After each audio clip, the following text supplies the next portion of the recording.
New Jersey drone incursions. Lessons learned in public safety UAS operations.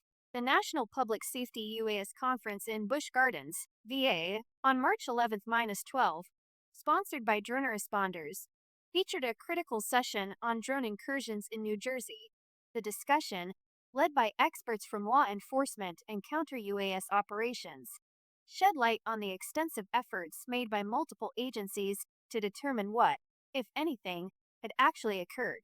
While initial reports of drone activity prompted significant response, analysis still suggests that the vast majority of sightings were misidentifications of manned aircraft. Coordinated response across agencies. Whatever prompted the drone frenzy in New Jersey, the situation took an exceptional expenditure of resources and effort from law enforcement and other state and federal agencies to deal with. Michael Ward, unit head of the New Jersey State Police Target Hardening Unit and co-chair of the DSPTF-UAS Subcommittee, alongside DJ Smith, counter-UAS Tech Agent for the Virginia State Police, and Sergeant Brett McCormick, squad leader of the cUAS Response Squad, emphasized the need for interagency collaboration in managing drone-related incidents. The New Jersey Office of Homeland Security and Preparedness played a key role in the response, alongside the Domestic Security Preparedness Task Force, DSPTF-UAS Subcommittee.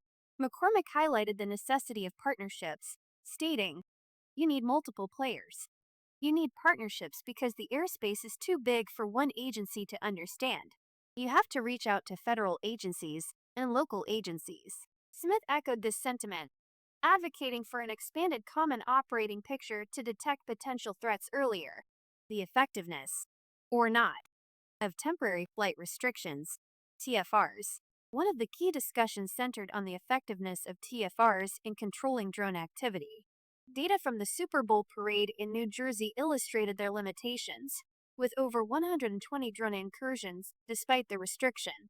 The panelists pointed out that changes in DJI's geofencing policies have made it even more challenging to enforce no-fly zones. Additionally, the introduction of remote ID technology could help improve tracking capabilities. Smith noted that while it provides valuable data, it does not include personally identifiable information, PII. Authorities are pushing for state, local, tribal, and territorial SLTT permissions to access more detailed data for enforcement purposes. Investigating drone sightings, data challenges, and false reports. The investigation into reported drone incursions lasted 11 weeks, with intelligence gathered from multiple sources, including suspicious activity reports, SARS, Homeland Security Information Network, New Jersey State Emergency Operations Center, NCOC, Federal Air Marshal Service, FAMS, and ADS-B overlays. Despite the volume of reports, the vast majority turned out to be false, underscoring the importance of refining intelligence gathering processes. The experts acknowledged the risk of data being misinterpreted as it moved through different levels of law enforcement.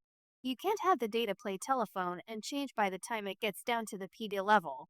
One panelist cautioned, the NJ DroneGate incident, public concerns versus reality, initial reports of drone activity at Picatinny Arsenal, Trump National Golf Course in Bedminster, and various locations in Somerset County triggered significant concern.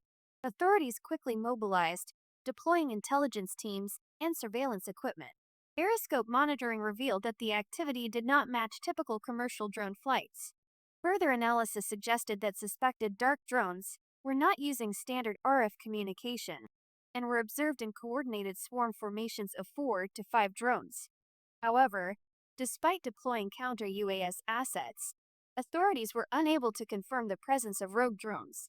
Heat mapping of reported sightings revealed a significant overlap with inbound and outbound manned aircraft flight routes, supporting expert opinions that most of the sightings were misidentifications.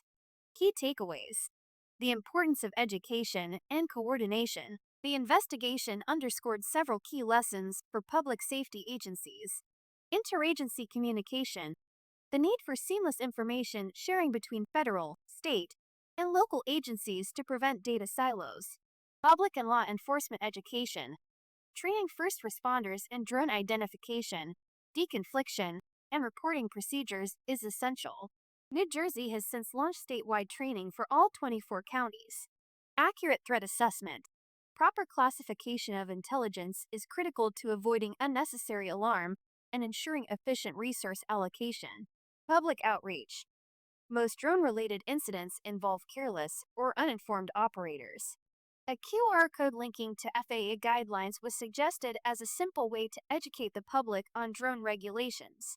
While initial concerns over potential drone incursions led to a robust response, the analysis suggests that many sightings were misidentifications rather than evidence of coordinated unauthorized drone operations.